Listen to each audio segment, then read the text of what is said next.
ভাবের ঘরে চুরি, যেমন ভাব তেমন লাভ, বৈদুর্য মনির যথা। আমাদের হৃদয়ে যে ভাবটা স্থাপন হবে, আমাদের কাছে ভগবানের প্রিয় ভক্তগণ সেই মূর্তিতে ধরা দেবে ভাবানুসারে। এই জন্য আমাদের একটি শুদ্ধ ভাব, ভক্তি ভাব একটা আলাদা, আর অশ্রদ্ধার ভাব একটা আলাদা। সংসারে মলিনতায়, অসৎ প্রসঙ্গে, অসৎ চিন্তায়, ভাবনায় মন মলিন। অসৎ ভাবের উৎপন্ন সর্বদা একটা অভাবের ভাব থেকেই যায়। এই করা হলো না, এটা পারলাম না, এটা পেলাম না, ইত্যাদি ইত্যাদি। কিন্তু শ্রী ভগবানের কথা শুনলে একটা শুদ্ধ সাত্ত্বিক ভাবের উদয় সবার মধ্যে হয় কথা শুনতে শুনতে। কারণ ভগবান হচ্ছে সম্পূর্ণ বৈরাগ্য, আসক্তি শূন্য ভগবান। তার চরিতাবলী এত পবিত্র যে কথা শ্রবণ করলে আমার ভাবের পরিবর্তন হয়। যেটা অভাব একটা ভাব ছিল, এই আমায় ভালোবাসে না, আমার কোনো আপনজন নেই পৃথিবীতে, আমি একা, ভালো লাগে না ইত্যাদি, এই যে অভাব ভাবটা, বলছেন শ্রী ভগবানের এই কথা শুনতে শুনতে তার অভাব দূরীভূত হয়ে যায়, নামে বুক ভরে যায়। এটা আমরা বলছি কীর্তনীয়, আমরা কীর্তন করি, কিন্তু এটার অনুভব নিতে গেলে আমাকে হরিনাম করে দেখতে হবে প্রকৃত কি বুক ভরে, প্রাণ ভরে, প্রকৃত কি অভাব মেটে। এটা হচ্ছে বলা হলো, কিন্তু অনুভবের বিষয়টা এত তাড়াতাড়ি হবে না, বলতে যত তাড়াতাড়ি হলো এটা হবে না। এটার জন্য সময়ের প্রয়োজন। নাম গাইতে গাইতে, সাধুসঙ্গ করতে করতে, আর সৎ ভাবনা ভাবতে ভাবতে, তখন সেই ভাবটা আপনার মধ্যে এসে যাবে। একটা দেখবেন কাছের মানুষকে সন্দেহ করতে করতে সে মানুষটার ভাব কি হয়ে যায়, কাউকে আর বিশ্বাস করে না। ও সব আমার, হ্যাঁ হ্যাঁ, ও বাবা আমি দেখে দেখে এত বড় হলাম, আমাকে আর, মানে কি ওর ব্যাপারটা একটা আছে যে খুব কাছের মানুষের কাছে ঠকে গেছে, কিংবা যাকে বিশ্বাস করেছিল সেই বিশ্বাসটা সে রাখেনি। এই জন্য ওনার এই ভাবের পরিবর্তন ঘটে গেছে।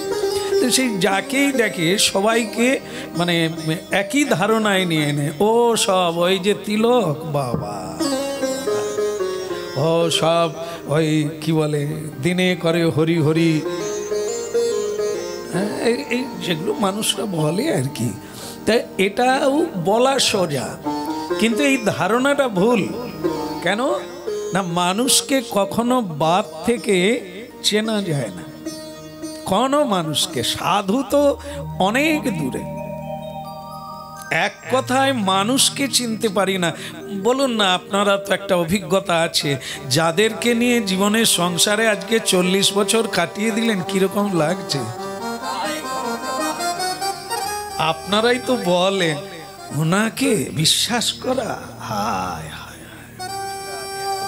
দেখে যাকে নিয়ে সংসার করছেন, আপনাদের ঔরসজাত সন্তান সন্ততি, তাদেরই বিশ্বাস করতে পারেন না, আর সাধু তো আপনার থেকে অনেকটা দূরে আছে। সাধুকে চেনা আরো কঠিন। এখানে শাস্ত্র বলছেন, বৈষ্ণবগণ বলেন যে ভগবানকে তবু জানা যায়, গীতা ভাগবত পড়লে উনি এরকম, কিন্তু কৃষ্ণ ভক্তকে জানা বড় দায়। কারণ কৃষ্ণ ভক্ত নিজেকে গোপন করে রাখেন, বাইরে একটা ভাব দেখান যাতে লোকে না আমায় চিনতে পারে, আমায় বুঝতে পারে। এটি হচ্ছে ভক্তের একটি গোপন ভাব। এই জন্য মধুর বৃন্দা বিপিন মাধুরী প্রবেশ চাতুরীষা। চতুর ব্যক্তিরাই ভজনে এগিয়ে যায়, আর যারা বোকা ব্যক্তি তারা কি করে, আমি বৈষ্ণব হয়ে গেলাম, 5টা গ্রাম খাইয়ে দিলাম, আর ওই বৈশাখ মাসের পহলা থেকে আমি কি হয়ে গেলাম, বৈষ্ণব হয়ে গেলাম, নে আমার চরণ ধোয়া। আর আমি কারো সঙ্গে খাবো না, আমার আলাদা দিতে হবে, নালে ছোঁয়াছুঁয়ির ব্যাপার আছে, এই তোমার হাতে খাবো না, ইত্যাদি ইত্যাদি। আপনি নিজেকে এবার পরিচয় দিতে শুরু করবেন। এটা কি হলো, বাহিরেরটা প্রকাশ পেল, কিন্তু অন্তরে কি আপনি বিষ্ণুর সঙ্গে সংযুক্ত হয়েছে? এখনো আপনি নাতির জন্য কাঁদেন, মেয়ের জন্য কাঁদেন, পাড়া প্রতিবেশীর জন্য শোক করেন, তাহলে তো আপনি তো সাধারণ মায়াধীশ, মায়ামুগ্ধ জীব। মায়া মুক্ত হয়ে তবে তার ওপারে কৃষ্ণ সান্নিধ্যে এলে তিনি ভগবত ভক্ত হন। তা আমরা তো এই বাইরেরটা ছাপ ছুপ নিতে পারি, এটা খুব সোজা, তিলক নেওয়া যায়, মালা পরা যায়, আর এই বাহ্যিক ব্যবহার করা যায়, কিন্তু ভেতরে শ্রী ভগবানকে পূর্ণরূপে আত্মসমর্পণ করা, ওটা বলছেন কোটি জন্ম করে যদি নাম সংকীর্তন তথাপিও না পায় ব্রজের। এগুলো যদি না থাকতো আমরা মনে করতাম খুব সোজা, এই তো আমি হরিনাম গাইছি মানে আমি বৈষ্ণব।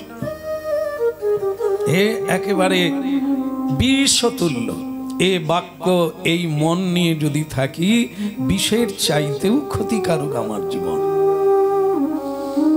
এই জন্য প্রকৃত ভাবের পরিবর্তন হরি নামের সঙ্গে সম্বন্ধ যুক্ত হলে, সে সম্বন্ধ নাহিক যার বৃথায় জন্ম। কোন সম্বন্ধ? সম্বন্ধ হওয়া আর না হলে কি যায় আসে? হরিনাম গাইছি কিন্তু সম্বন্ধ নাই। সম্বন্ধটা কি? ভালো আছেন সবাই? নিতাই গৌর, সবাই ভালো আছে বললাম, কিন্তু কি সম্পর্কে বললাম? কোন সম্বোধন করলাম কি? আপনি আমার কে, আমি আপনাদেরকে, এর নাম সম্পর্ক, সম্বন্ধ। তা ভগবানের নাম কীর্তন আমরা করি, কিন্তু সম্বন্ধটা কি? আমার ছেলে, আমার মেয়ে, আমার স্ত্রী, আমার স্বামী, এটা সম্পর্ক, এটা আমরা বলি, এটা আধার কার্ডও দেখাতে পারি, কিন্তু ভগবানের সঙ্গে আমাদের কি সম্বন্ধ? বলো রাধে রাধে, রাধে রাধে। তার মানে এখনো হয়, যদি হয় কি হবে, তার লক্ষণ কি? যদি কারো হয়েছে তাকে কি করে দেখলে বোঝা যাবে? জয়নিতাই বললে হয়ে যাবে নাকি? তাহলে তো সকলেই বলেন জয়নিতাই, তাহলে কি সম্পর্ক হয়ে গেছে?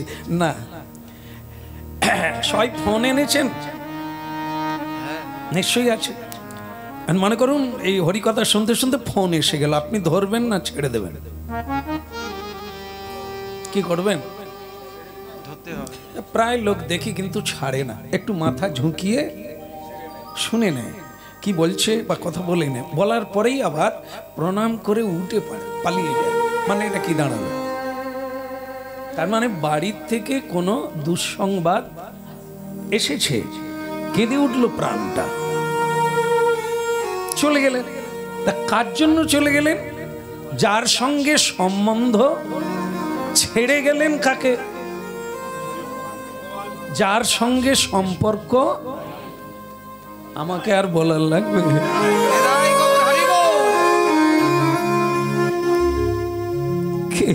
আমি চলে গেলে ভগবানের কষ্ট হবে, কিন্তু ওর জন্য আমার প্রাণ কাঁদে না। আজকে কেন হরিকথা হবে অনেকেই শুনেছেন, কিন্তু মানে সুযোগ নাই, কি করি, এই কাজ পড়ে গেছে, ওইটা যেতে হবে, ওই করতে হবে, তাই আমি যেতে পারিনি। তাহলে কোনটা তার কাছে সম্বন্ধ বিশেষ? এটা বোঝা যাবে না। কে কাকে ভালোবাসে দেখলেই বোঝা যাবে না। কাজের দোহাই দেবে না ভালোবাসার লোক, তোর কাজ চুলো হয়ে যাক, আগে ভালোবাসার লোকের কাছে যাব না কাজ। ওর জানতে হবে ভগবানের সঙ্গে সম্পর্ক হয়েছে, টানছে। হ্যাঁ, বলছেন যে ওই কি মেয়েরা, পতিতা মেয়েরা কি করে, মানে উপপতির জন্য সারাদিন ঝাড়ু দিচ্ছে, কাজ করছে, মনটা পড়ে আছে কখন সন্ধ্যা হবে সব কাজ সেরে ওখানে। তা সারাদিন কাজের মধ্যে কিন্তু সেই পতির কথা মনে হচ্ছে, আনন্দে মানে আনন্দে কর্ম করছে, কখন সন্ধে হবে, কখন সন্ধে হবে, ভেতরে আনন্দ আছে। এই বলছেন সংসার হচ্ছে ওরকম, সংসারে সব কিছু করবে কিন্তু মনটা পড়ে থাকবে কখন যাব, কখন তার কাছে যাব। আজ ওনার ওই জায়গায় আসার কথা, কখন যাব।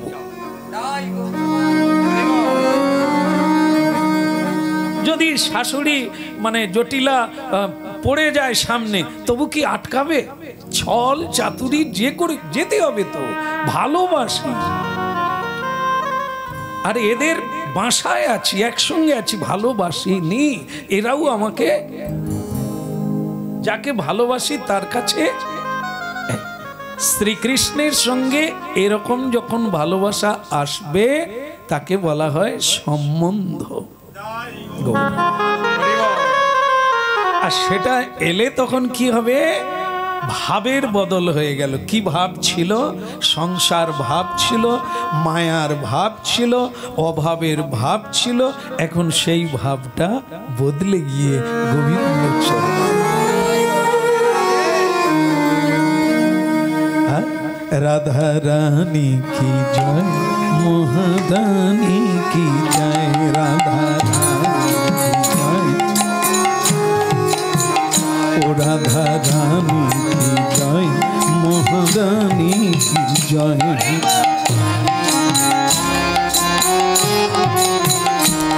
কি বর্ষানে বালি কি জয় জয় জয়, কি বর্ষানে বালি কি, ও রাধা রানী কি জয়, মহারানী কি জয়, রাধা রানী কি জয়। কি বর্ষানে বলি কি জয় জয় জয়, বর্ষানে বলি কি জয়, রাধা রানী কি জয়, মহারানী কি জয়, রাধা রানী কি জয়।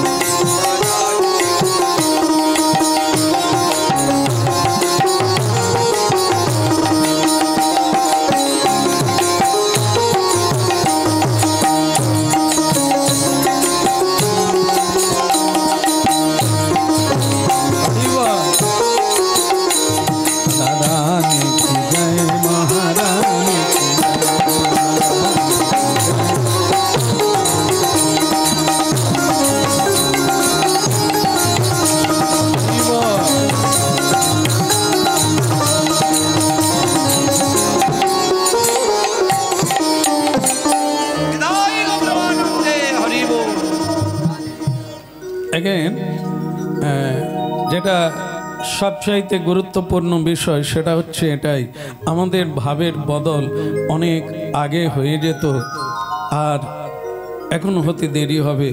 কারণ কি, আমাদের এই জায়গাটার অনেকটাই অভাব, জন্মান্তরের সম্পর্ক সংসারের সঙ্গে। চোখে জল আসে সংসারের জন্য, অভাব অভিযোগের জন্য, চাওয়া পাওয়ার জন্য। কিন্তু শ্রীকৃষ্ণ নামে আমাদের কোনো অভাব নাই, হৃদয়ে কোনো বেদনা নাই, কোনো ব্যথা নাই। কারণ কি, ভগবত তত্ত্ব আমাদের জানা হয় নাই যে সংসারে, এ দুনিয়ায় কেউ কারো আপন জন নয়। কারণ কি, যার ইচ্ছায় আমি বেঁচে আছি তিনি শ্রীকৃষ্ণ, তিনি ভগবান রূপে আমার হৃদয়ে আছেন বলে আমি শ্বাস প্রশ্বাস নিচ্ছি। না, ভুল বলা হবে, আমার বাড়ির কেউ। কিন্তু এটা আমরা শুনে বুঝলাম, কিন্তু এটা স্থায়ী হয় না। আমরা যখন সংসারে প্রবেশ করে যাই তখন মনে করি এরা ছাড়া আর আমার কে আছে। যত শ্যামসুন্দর প্রভু বলুক, অন্য গাছের ছাল কি গাছে, এরকম আমার অনেকে বলে। যতই বলো, ছেলে বৌমা আজকে দু চার কথা বলছে, কালকে তো এরাই আমাকে আবার ডাকবে, শ্যামসুন্দর ডাকবে।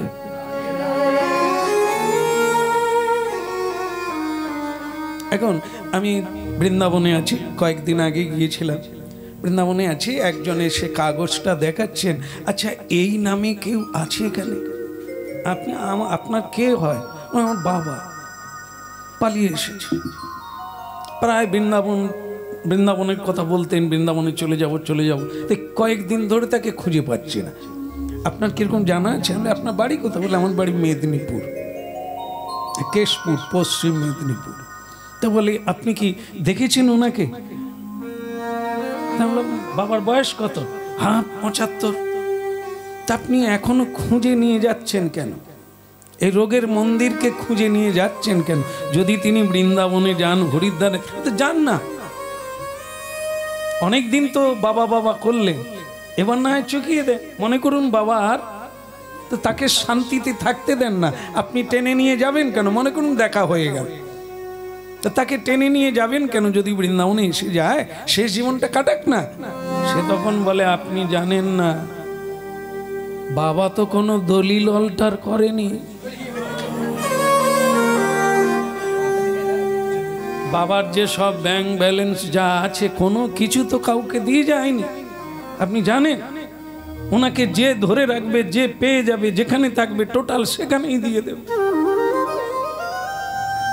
একবার বলুন রাধে রাধে। রাধে রাধে। এত ভালো কথা শোনালাম, বুঝলেন তো? আসতে দেরি হলে ফোন করে, খুঁজে। কেন খুঁজে? কেন খুঁজছে? এত যত্ন করছে সংসার, কিসের জন্য? আর যদি সবকিছু দেওয়া হয়ে যায়, ও ঘোষণা করে দেবে বাবা জলে পড়ে মরে গেছে, তাকে খুঁজে পাই, সাধ্য করে নে বেটা। কিন্তু জমি জায়গা যদি না দেয়, তাহলে ও খুঁজবে, থানায় থানায় জানিয়ে দেবে, যেখানে খুশি যাবে। এটা সংসারের সম্পর্ক, কিন্তু কৃষ্ণ প্রেমের সম্পর্ক আলাদা। সেখানে একজন কৃষ্ণ ভক্ত আর একজনের জন্য চোখের জল ফেলে। হ্যাঁ, আমি এখানে বৃন্দাবনে যারা আছে তারাও কীর্তন শুনে, আমাদের বাঙালি যারা আছে, পৌঁছে গেছি, জড়িয়ে ধরে কান্না দেখলে অবাক হবেন যে তার সঙ্গে আমার কি সম্পর্ক আছে। আমি তাকে কোনোদিন দেখি না, কিন্তু তারা দেখে। দেখে দেখে যে মনে মনে সম্পর্ক তৈরি হয়েছে, সেটা পেয়ে গিয়ে একবারে ভাবে অবাক হয়ে গেলে, ভাবে গলে গেল। ধরে নিয়ে গিয়ে রাধাকুণ্ডের তীরে বলছেন, এখানে দাঁড়িয়ে আপনাকে 1 মিনিট হলেও কথা শোনাতে হবে।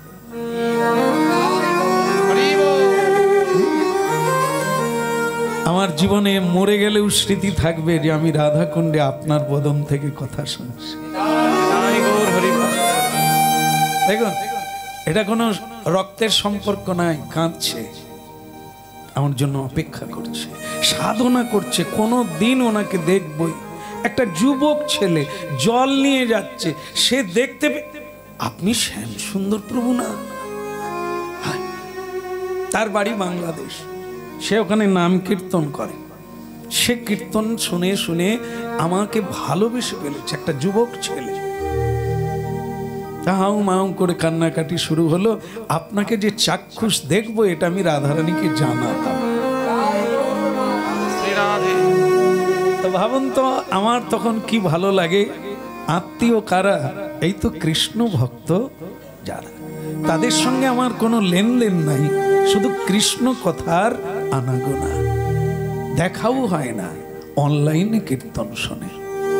তাতে যে প্রেমের আশ্রয়, যে সম্পর্ক গড়ে উঠছে, এটি হচ্ছে চিরন্তন, জন্ম জন্ম থাকবে, এটা ভাঙবে না।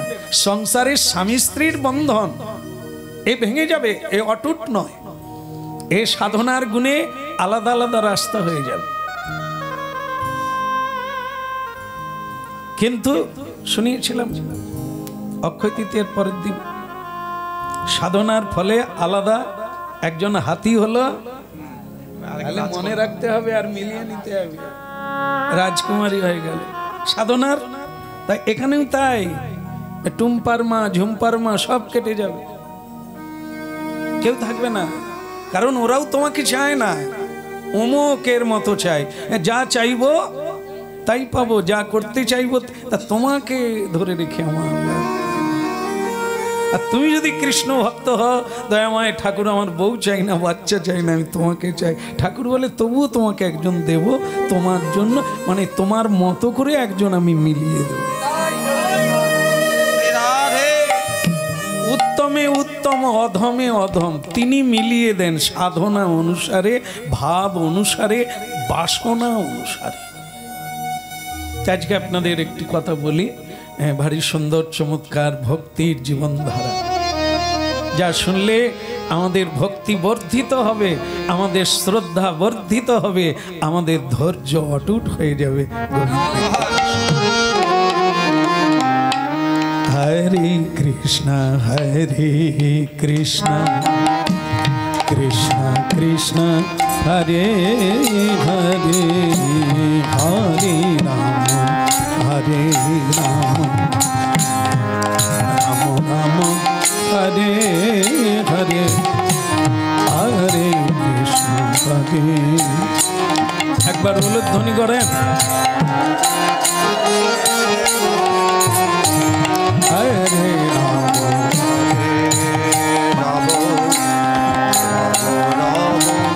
হরে কৃষ্ণ হরে কৃষ্ণ কৃষ্ণ কৃষ্ণ হরে হরে, হরে রাম হরে রাম, হরে হরে, হরে কৃষ্ণ হরে কৃষ্ণ,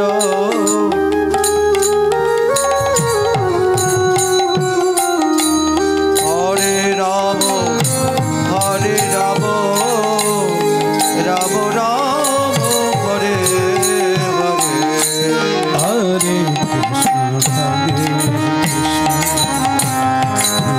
কৃষ্ণ হরে হরে, হরে রাম হরে শ্রী রাধে রাম রাম হরে হরে, হরে কৃষ্ণ কৃষ্ণ কৃষ্ণ হরে হরে, হরে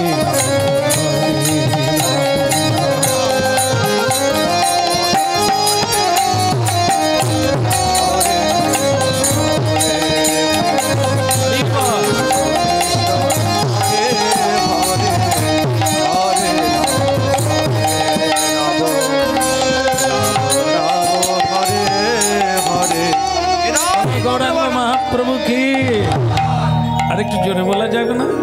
নিতাই চাঁদ কি,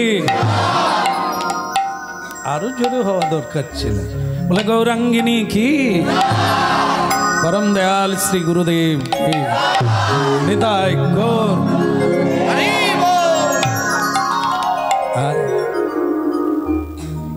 যারা ভালো জোর করে কাঁদতে পারে তারা নাকি সুস্থ থাকে, যারা একটু স্পষ্ট কথা বলে দেয়, কোনো গোপন টোপন রাখে না, ওদের অ্যাসিড গ্যাস হয় না। আর যারা ভেতরে ভেতরে রাখে, অ্যাসিড গ্যাস মাথায় উঠে যাবে, এদেরকে বোঝানোও যাবে না, বুঝবেও না। এই জন্য মহাপ্রভু বোধহয় হাত তুলে উচ্চস্বরে হরিনাম করার বিধান দিয়েছেন, যাতে আমাদের কোনো গ্যাস অ্যাসিড না।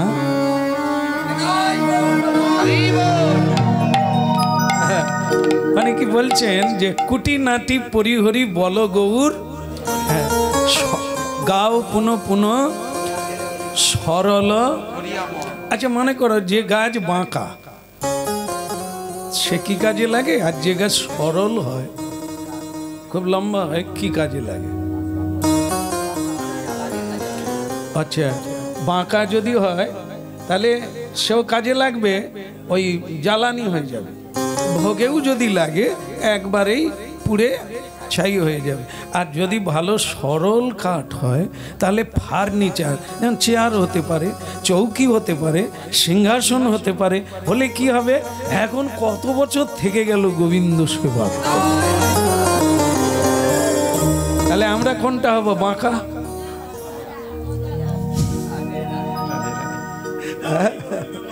সরল সরল সুন্দর যেমন পটেতে আঁকা। এই জন্য গৌরাঙ্গ মহাপ্রভু দেখেন না একবার সরল। আগে বাঁকা ছিলেন, আগে বাঁকা ছিলেন, ঋণের দায়ে চাপে পড়ে সোজা হয়ে গেছে। ঋণ টিন হলে যেরকম হয় মানুষের, আর তোরা খা, অবস্থা খারাপ। মহাপ্রভুর তাই। আগে কৃষ্ণ ছিলেন 3 জায়গায় বাঁক, মাথার দিকে একটা বাঁক এরকম, এখানে একটা বাঁক এদিকে, আর পা দুটো ওদিকে। এই যে 3 জায়গায় ত্রিভঙ্গম বঙ্কিম। ওই দাঁড়ানোটা আবার আমরা দাঁড়াতে পারি না, দাঁড়াতে গেলে পড়ে যাব, ওটা উনি পারেন। আর ওনার ওই যে ভঙ্গিমা, ওটাকে ভঙ্গি বলা হয়েছে। এত সুন্দর ভঙ্গিতে দাঁড়ান যা মনোরম, মনোমুগ্ধকর, নয়নাভিরাম, যা দেখলে প্রাণ জুড়িয়ে যায়। তারপর তার সঙ্গে আবার প্রেম হয়ে যায়। আমরা তো রূপ ভালোবাসি না, প্রেম হয়ে যায়। গোবিন্দের সঙ্গে প্রেম হয়ে যায়, এত রূপের মাধুর্য। কিন্তু তিনি আবার কলিকালে যখন আবির্ভূত হলেন গৌরাঙ্গ হয়ে, তখন আবার তিনি 3 জায়গায় আর বাঁকাবুঁকি একবারে, যেমন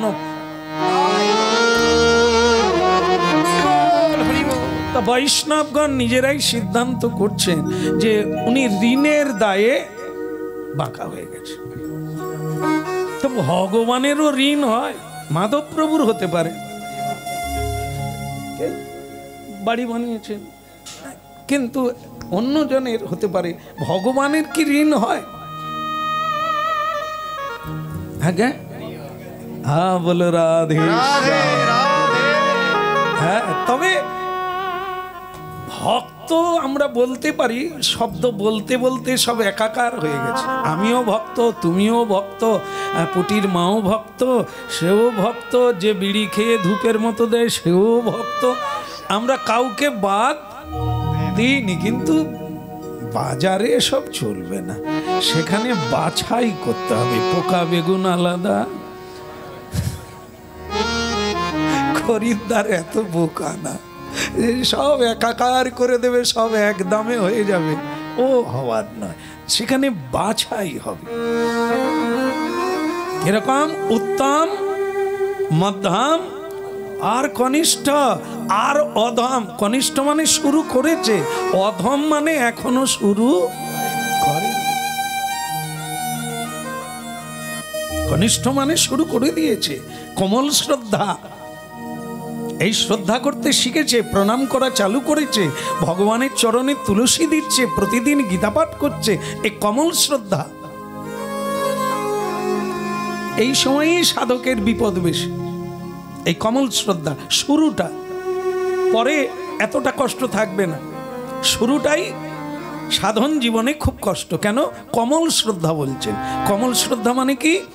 এক সাধুর কথা শুনে ভেতরে বৈরাগ্য হলো, তোর এটা খাবো না, তোর এটা আর করবো না, তোর ঝগড়া আর করবো না, তোর তর্ক আর করবো না, এরকম মনে এসে যায় কথা শুনতে শুনতে।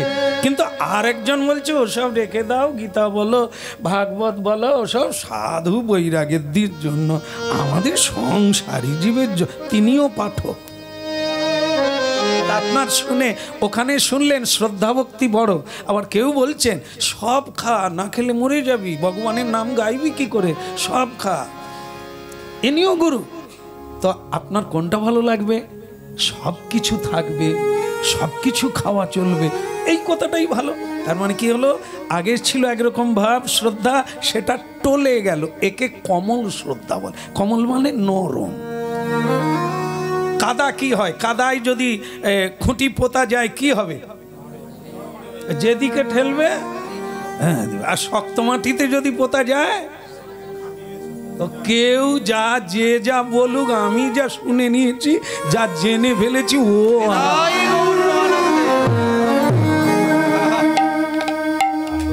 হচ্ছে মধ্যম ভক্ত, হচ্ছে মধ্যম ভক্ত, পেকে গেছে, ও বিশ্বাস দৃঢ় করে নিয়েছে, কারো কথায় আর নড়বে না, খুঁটি নড়বে না। আর এখন আমাদের অবস্থা খারাপ, বিভিন্ন জায়গায় শুনতে যাচ্ছি, হায় অমুকের ডেকেছে, তার বাড়িতে একটা 8 বছরের মেয়ে কীর্তন গাইবে, ডেকে গেছে, চলো যাই, সকলে যাই। চলে গেলাম, সে গিয়ে বলছে খাওয়া দাওয়ার কথা কোনো শাস্ত্রে লেখা নেই। আপনারা তখন কি বলবেন? হ্যাঁ তুমি ঠিকই বলেছ, আমিও তো ওই কথাই শুনতে চাই। আরেকজন বাবাজি এলেন ভাগবত কথা বলতে, আমরা সবাই চলে গেলাম সেখানে গিয়ে, তিনি বললেন যে আমি আজ পর্যন্ত বহু শাস্ত্র দেখলাম, কোথাও নিয়ম কানুনের কথা নেই, যে যেভাবে পারো সেভাবেই থাকো, পারো বলো, না পারো বলারও দরকার নেই। এ কি ধর্ম এরকম হয় নাকি?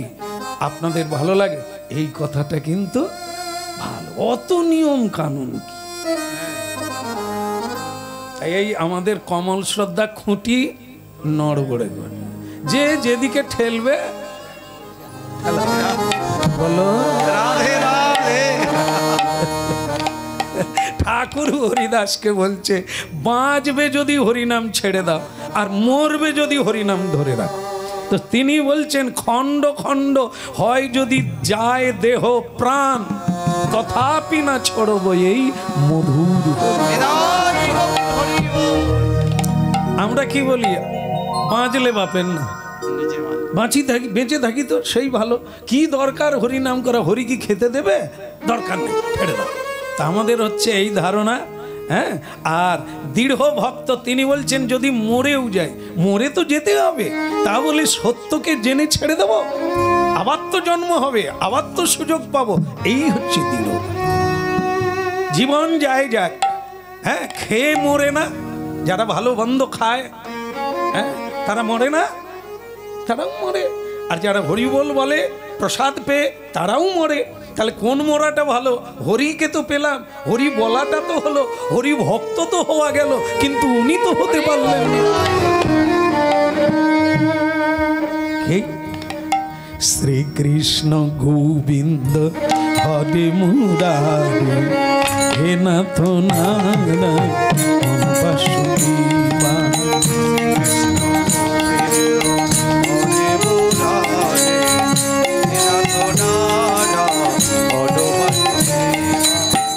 কৃষ্ণ গোবিন্দ হরে মুরারি, হে নাথ নারায়ণ বাসুদেবা।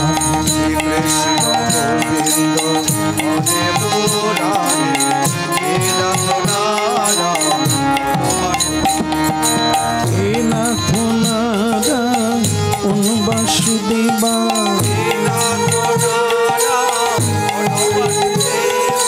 হে নাথ নারায়ণ বাসুদেবা।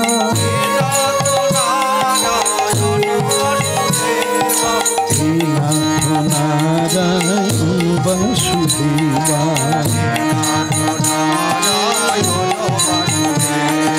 শ্রীকৃষ্ণ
ত্রিবেণী সঙ্গম কোথায়?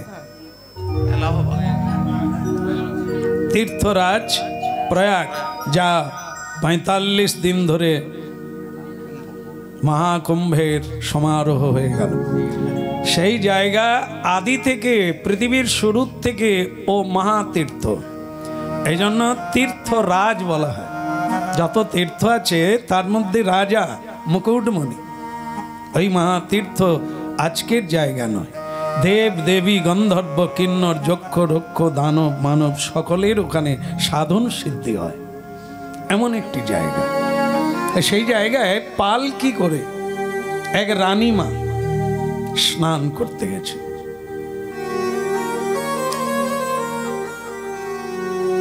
যে যেমন ব্যক্তি সে তেমন। আমরা স্নান করলে কি করি? ওই গামছা পরে শরীর খালি করে নেমে পড়লাম, আমার দিকে কেউ তাকায় না। কিন্তু রানীমা, তার আবার প্রবাদ আছে, তিনি এত সুন্দরী, এত যৌবনবতী, এত রূপবতী, যা তার রাজবাড়ির স্বামী আত্মীয় স্বজনরা তাকে মানে চৌকাঠের বাইরে পর্যন্ত আসতে দেয় না। এই যে আমাদের শাস্ত্রে বলা আছে রূপ ও যৌবন বিদ্যা, এগুলো হচ্ছে ভক্তি জগতের কাঁটা। যদি কারো রূপ থাকে তার কি হবে? অহংকার হবে। যদি কারো বিদ্যা বেশি থাকে সে নিজেকে অহংকার করে মনে করে। এগুলো হচ্ছে ভক্তি জগতের কাঁটা। যার যৌবন আছে, সেই যৌবনের যে একটা ক্রিয়া আছে, প্রতিক্রিয়া, উপভোগ করা, জীবনকে এনজয় করা, বিভিন্নভাবে ভোগ করা, এটা চাইবে। তাই এগুলি আমাদের জীবনে কাঁটা হয়ে দাঁড়ায়, ভক্তি পথের কাঁটা। মেয়েটির মধ্যে, রানীমার মধ্যে কৃষ্ণ ভক্তি ছিল, কিন্তু প্রকাশ করতে পারে না এই কারণে যে তার কাঁটা হচ্ছে সে সুন্দরী। বাড়ির লোকেরা তাকে চৌকাঠের বাইরে আনে না। অনেক অনুরোধ উপরোধের পরে তাকে এলাহাবাদ মানে ত্রিবেণীতে তার একটা স্নান করার ভীষণ ইচ্ছে ছিল। তখন কুম্ভ চলছে, তাই এই কুম্ভ না, এর অনেক আগে। তো সেই কুম্ভেতে তাকে নিয়ে যাওয়া হলো, তার অনুরোধ রাখা হলো, কিন্তু বহু লোকজন সঙ্গে, সৈন্য সামন্ত, গার্ড দিয়ে বহু লোককে দূরে সরিয়ে দিয়ে, আর পালকি একবারে জলে নিয়ে গেছে। মানে তাকে যেন কেউ না, এমনকি যেন সূর্যদেবও না দেখতে পায়। পর্দা, আবার পর্দা সিস্টেম করে চৌকোনা ভাবে ঘিরে তাকে নামানো হলো, যাতে কেউ না তাকে দেখতে পায়, সেও যাতে না বাইরের জগৎ দেখতে পায়। একবার সেই ঘেরার মধ্য দিয়ে তাকে ত্রিবেণীতে স্নান করানো হলো, কিন্তু তার চোখ ফেটে জল এলো। একই জীবন, মানুষের সঙ্গে মিশতে পারি না, কথা বলতে পারি না, প্রাণ ভরে কুম্ভে কত সাধু দর্শন করব।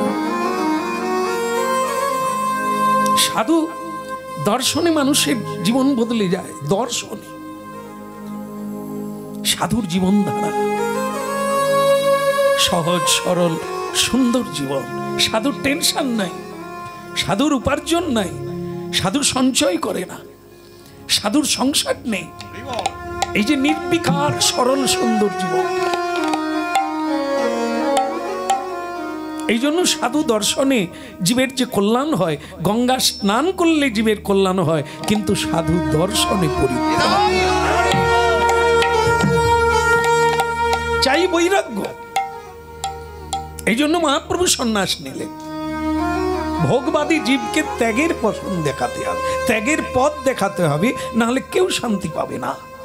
যতক্ষণ কামনা থাকবে তাকে এখানে বারবার জন্ম নিতে হবে। এই জন্য সাধু দর্শনে যে জীবন পরিতৃপ্তি হয়, জীবনের মানে খুঁজে পাওয়া যায়, পথের দিশারি হয়ে যায়, সেটা সেই রানীমা জানতেন। কিন্তু দুর্ভাগ্য তার এই রূপবতী হওয়ার জন্য তার বাইরে আসা যায়নি। তিনি কাঁদলেন, স্নান করতে গিয়ে কাঁদছেন। একই জীবন, আমার ভক্তিপথের কাঁটা, আমার রূপ, আমার যৌবন, আমি নারী, এই আমার জীবন। শ্রীগাল কুকুরে শকুনে যে পচা মাংস ছিঁড়ে ছিঁড়ে খায়, এই দেহটা তো তাই। এর জন্য আমার সাধু দর্শন হবে না? আমি শ্রী গোবিন্দ দর্শনে স্বাধীনভাবে যেতে পারবো না? এ কি জীবন? এ সুন্দরের আমার প্রয়োজন নেই, এ জীবনের আমার প্রয়োজন নেই। যে জীবনে স্বতন্ত্রভাবে প্রেম নিয়ে গোবিন্দ সেবা করে যায়, সে জীবন আমার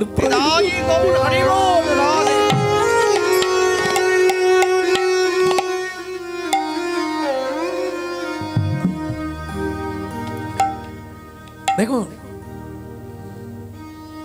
এই প্রার্থনা, এই নিবেদনটাই হচ্ছে ভজন।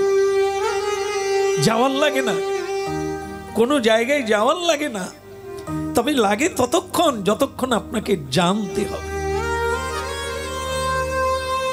জানতে হবে তার ভজন ক্রিয়াটা, জানতে হবে, তাকে চিনতে হবে, তিনি কিভাবে আছেন, কি রূপে আছেন আমার পাশে, আমার কাছে। এটা না জানলে আপনি পাশেই আছেন, তাকে খুঁজতে বৃন্দাবনে যাচ্ছে। একটা কথা আছে না যে পড়ে আছে কাঁধ ধারে, খুঁজে মরি।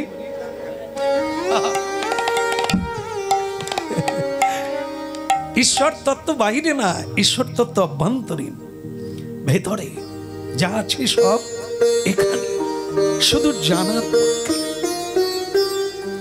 এই জন্য সেই রানীমা ওই ঘেরার ভেতরেই, মানে যে ঘিরে রেখেছেন তাকে লোকজন দিয়ে, হ্যাঁ, তারই ভেতরে তার কাজ করে নিলেন। কি কাজ করলেন?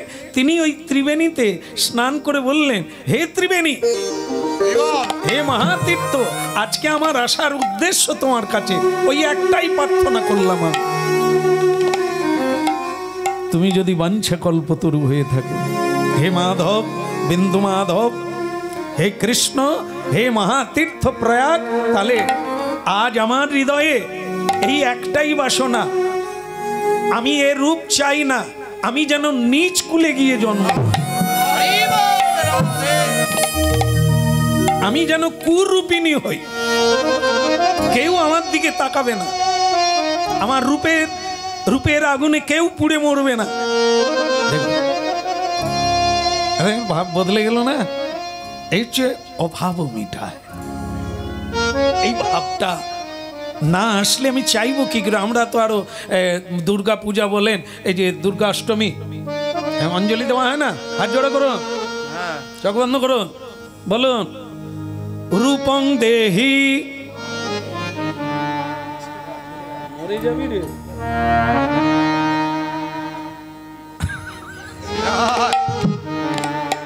এইটা তো বলি আমরা, হ্যাঁ, তাহলে রূপ চাইছি। আর উনি কি বলছেন? আমার রূপ ছিল বলে তো বিপদ। আর রূপ কদিন থাকবে?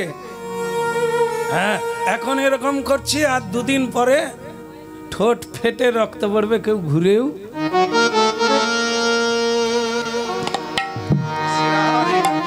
আজ কত যত্ন নিচ্ছি, কালকে দেওয়াল ধসে পড়বে। তাই এর জন্য কি আছে? এ তো আমার ক্ষতি করছে।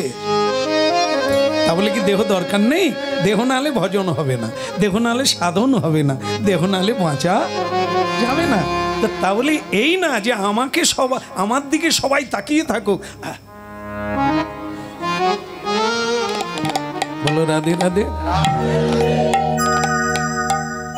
ও রানীমা বলে দিলেন, যদি তাই হয়, তুমি যদি সকলের বাসনা পূর্ণ করো, তাহলে আমার এই বাসনাটাই পূর্ণ করো।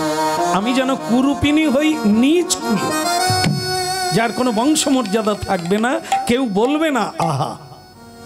আমি সেই কুলে জন্ম নিয়ে তোমার ভজন করতে চাই, আমাকে সেই সুযোগটা দেওয়া হোক।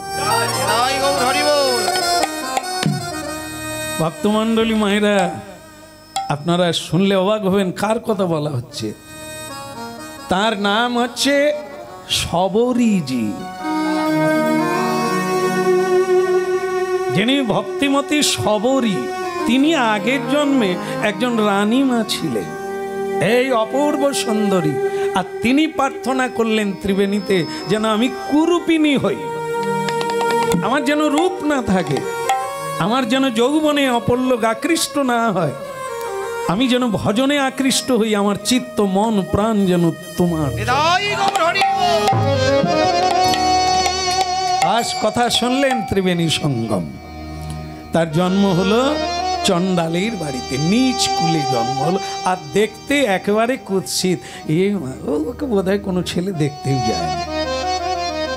তবু তার মা বাবা, যেমন অনেক নিচ কুলে আছে, সবাই তাদের দেখতে কালো বা ইত্যাদি, তাদেরও তো বিয়ে হচ্ছে, সন্তান হচ্ছে, সংসার হচ্ছে, প্রেম হচ্ছে তাদের মধ্যে, সব কিছুই ভগবানের দেওয়া। এখন মজার হলো, সে যখন বড় হয়ে গেল, তার ভেতরে ভক্তির প্রভাব জাগতে শুরু করলো। তার মা বাবাও ঠিক করলো একে পাত্রস্থ করতে হবে। আবার যেরকম হয় আর কি, সাঁওতালদের কি বিয়ে হয়নি? হয়নি? হ্যাঁ, বলো রাধে রাধে। একবারে ধুমধাম করে বিয়ে হবে। হ্যাঁ, সবরীর বিয়ে হবে, কি লোকজনের আনন্দ। বাস 12টা ছাগল বাঁধা হয়ে আছে, আগামীকাল বিয়ে হবে। আগামীকাল বিয়ে, আজকে 12টা ছাগল খরিদ করে আনা হয়েছে, এনে বেঁধে রেখে দিয়েছে। আর সবরই ওইটাই মাকে জিজ্ঞাসা করছে, মা বিয়েতে কি ছাগল লাগে? তার মা বলে, কি মেয়ে, তোর বয়স কি করে হলো আমি বুঝি না, আরে বিয়েতে কি ছাগল লাগবে? বিয়ের উৎসবে বলো, হে মানুষ আনন্দ করে মজা করে খাবে, তাদের খাওয়াতে হয়, আনন্দ দিতে হয়। সবরই তো তাজ্জব বেনে গেল, আনন্দ দিতে হয়, খাইয়ে আনন্দ দিতে হয়। কাদের মারা হবে? যারা বেঁচে আনন্দে আছে, বেঁচে আছে, আনন্দে গান গাইছে, আনন্দে নাচছে, সন্তান উপভোগ করছে, সংসার উপভোগ করছে, আনন্দে আছে। তাদেরকে কাঁদিয়ে, তাদেরকে হত্যা করে অপরকে, তাহলে এরা তো আনন্দ পেল না। আমার বিয়েতে এরা তো আনন্দ পেল না, যারা মরে, যারা খাবে তাদের আনন্দ হলো, কিন্তু যাকে খাবে তাদের তো আনন্দ হলো না। সবরের মাথায় চাপলো, তাহলে আমার জন্যই এরা মরবে, আমার বিয়ে হচ্ছে বলে। হ্যাঁ কি না? বলো রাধে রাধে। আমার মনে হয় যাদের বিয়ে হয় না তারা বোধহয় এরকম বিয়ে করবে না। এই যা বিয়ে হলেই তার জন্য, শুনেরা, হ্যাঁ, বিয়েতে এতগুলো জীব হত্যা হবে, তারা কাঁদবে, আপনি জীবনে সুখ পাবেন? কাঁদালে কাঁদতে হবে, ঠকালে ঠকতে হবে। হ্যাঁ, এগুলো তো মিথ্যা নয়, যেমন করবে তেমন পাবে। প্রেম সে বলো, আবার বলো, বিয়ে কি হলো? দাঁড়া না, খাবি তার কি? তো বলো রাধে রাধে। আচ্ছা, বিয়ে করা ভালো না না করা ভালো? না না, আপনাদের বললে আপনারা আর কি বলবেন, আপনাদের তো হয়েই গেছে। এই এদের বললে এরা বলতে পারবে, তবে তোরা বলিস নি, বিপদে পড়বি। আজকে বলে দিবি, কালকে কথা রাখতে পারবি না। বলে আমার ইচ্ছা নাই, মা বলছিল তাই, অপশান রাখবি। বলে আমার কোনো ইচ্ছা নেই, মা বলছিল তাই।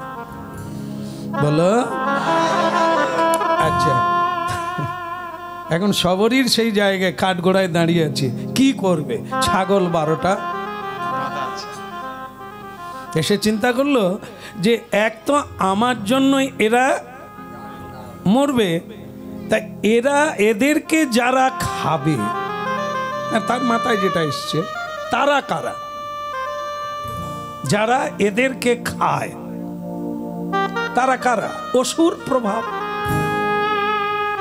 আমি সেই বাড়িতে বউ হয়ে, তা আমাকে খাবে না? আরে অন্যভাবে আমার মাংস নাই খেলো, এ খাওয়া তো আর মাংস নয়, শুধু আমার জীবনটাও খেয়ে নেবে, তো কি হবে? তখন প্রশ্ন হবে আমাদের, তাহলে এই যে আমরা সব সংসার করে ফেলেছি, তাহলে কাল থেকে কি সব, হ্যাঁ না, যাদের হয়ে গেছে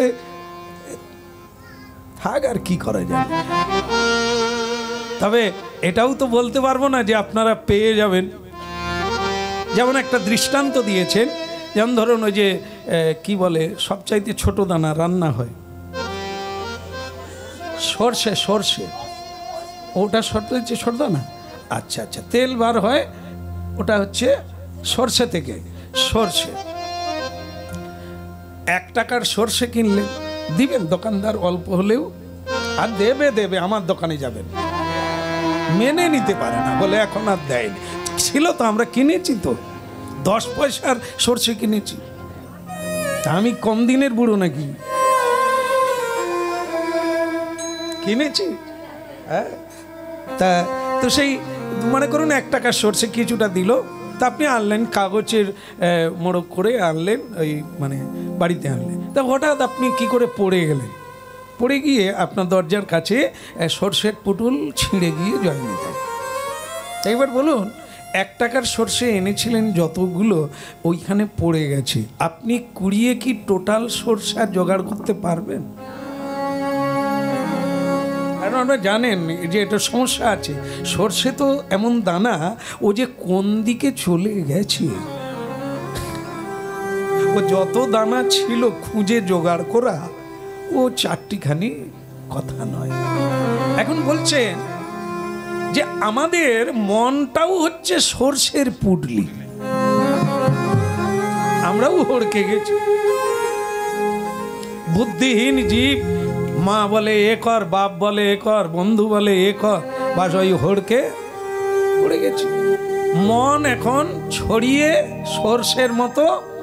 হ্যাঁ, কেন বলি জানেন, একজন বলে, দাদা কিছু মনে করবেন না, আমার শালির শালি,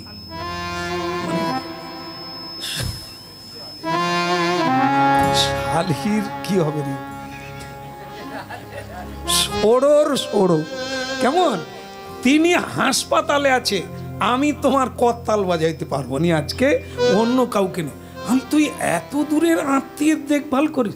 বলে দেখতে হয়, যাবো না, আত্মীয় হয়। একবার শ্বশুর অসুখে পড়ে, একবার শাশুড়ি অসুখে পড়ে, একবার শালি অসুখে পড়ে, একবার সম্বন্ধী, আরো কত আত্মীয়, মাসি পিসি, তা তুই করতাল কবে বাজাবি? সর্ষে কত দূর গেছে, প্রেম সে বলো। মন যে সর্ষের পুটলি, এইভাবে যে ছড়িয়ে গেছে, আজ আমরা টের পাচ্ছি। এই অমুকের মুখ হয়, তুমুকের তুমুক, আমার যে কি যন্ত্রণা, কোথায় যাব, কি করব, আর হরিনাম চুলোয় থাক, গীতা বোধহয় ইঁদুরে কাটছে। সর্ষের পুটলি এইভাবেই ছড়িয়ে ছিটিয়ে মন আমাদের, চাইলেও উপায় নাই। কিছুটা আসছে মন, ওই যতটা সর্ষে পাওয়া গেছে, যেগুলো ঢুকে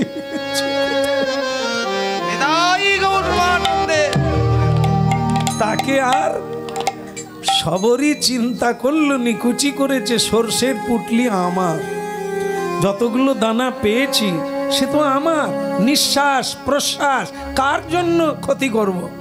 আমার পাওয়া নিঃশ্বাস, সর্ষের পুটলি। এই করতে গিয়ে টেনশন, ওই করতে টেনশন। কোনোদিন তোমার তো হয়নি মাধবপ্রভু? যদি হয় দেখবে সেদিন দুর্বল মনে হবে। কেন? শ্বাস প্রশ্বাস ঘন ঘন নিয়েছেন, তাই আপনার শরীর দুর্বল। সাপ চাইতে ওই যে কি বলে, গোল গোল কুড়ম, কুড়ম কাচ্ছিম না কি বলে, যে কচ্ছপ, এর আয়ুকাল বেশি, এ সহজে মরে না। কেন? এ নিঃশ্বাস অনেক পরে পরে নেয়, শ্বাস কন্ট্রোল। এই জন্য আমাদের গীতায় প্রাণায়ামের কথা বলা হয়েছে। যদি আয়ু বৃদ্ধি করতে হয় তাহলে প্রাণায়াম অভ্যাস করতে হবে, তাতে শ্বাসকে রুদ্ধ করা যায়, জমা রাখা যায়। আর ঝগড়া করে একবার দেখবেন বুকে হাত দিতে হবে, বুক তখন এরকম, তুই একবার বেরা, তুই একবার বেরা না, হ্যাঁ দেখবেন করে। মানে কি, আজকে আপনি বেশি নিঃশ্বাস নিলেন, আপনার আয়ুকাল ক্ষতি, এগুলিও পড়ে বাঁচার জন্য। শ্রী রাধে জয় জয় রাধা মাধব, জয় জয় কুঞ্জ বিহারী, জয় জয় রাধা, জয় জয় রাধা মাধব, জয় জয় কুঞ্জ বিহারী।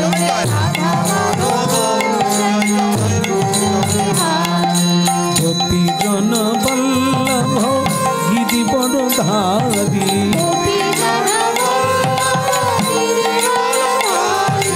গোপী জন বল্লভ গিরি বড়ধারী, জয় জয় রাধা কুঞ্জ বিহারী, জয় জয় রাধা মাধব, জয় জয় রাধা মাধব, জয় কুঞ্জ বিহারী,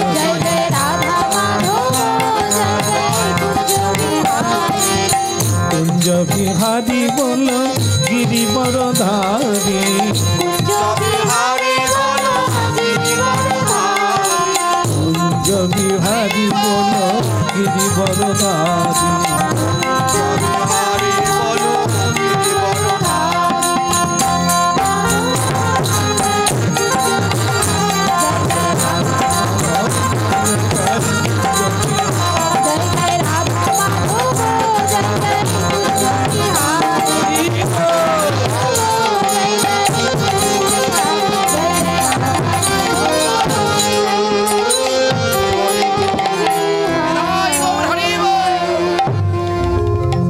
সাধুরা বলছেন যখন কেউ নিরুপায় হবেন, মানে কি করব ভেবে পাচ্ছি না, তখন একটু হরিনাম করে নেন।